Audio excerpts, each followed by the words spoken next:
បាទជំរាបសួរពុកម៉ែបងប្អូនរាល់គ្នាបាទថ្ងៃនេះគឺខ្ញុំបាទសូមបង្ហាញនៅមុខផ្ទះកាពើហាដែលសាងសង់នៅភូមិព្រៃជំរាកបាទឃុំស្រងែស្រុក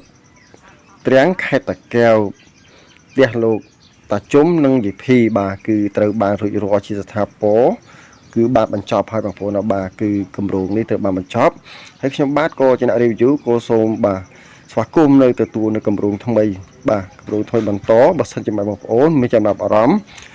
បាទចង់បានផ្ទះបាទស្អាតរៀងហាប់ណែនប៉េះតែម្ដងបាទគឺឃើញឲ្យគួរឲ្យចាប់អារម្មណ៍បែបនេះសូមពុំបងប្អូនបាទអាចទំនាក់ទំនងតាមលេខទូរស័ព្ទទៅលើកញ្ចក់អេក្រង់ផងដែរបាទបើសិនជាបងប្អូនបានទស្សនាឃើញវីដេអូបាទរូបរាងផ្ទះបាទដ៏ស្អាតយ៉ាងច្រឡឹងតែម្ដងហាប់ណែននិយាយទៅបើនិយាយពីថាខាងក្រៅខាងក្នុងបាទគឺមើលទៅគឺបាទឥតខ្ចោះតែម្ដងពុកម៉ែបងប្អូនប្រកាសជាដឹងថាផ្ទះនេះប្រកាសជាសាងសង់អស់ច្រើនតម្លៃបាទបើតាមពិតទៅបងប្អូនបាទគឺតម្លៃរបស់វាដែលទទួលសាងសង់គឺ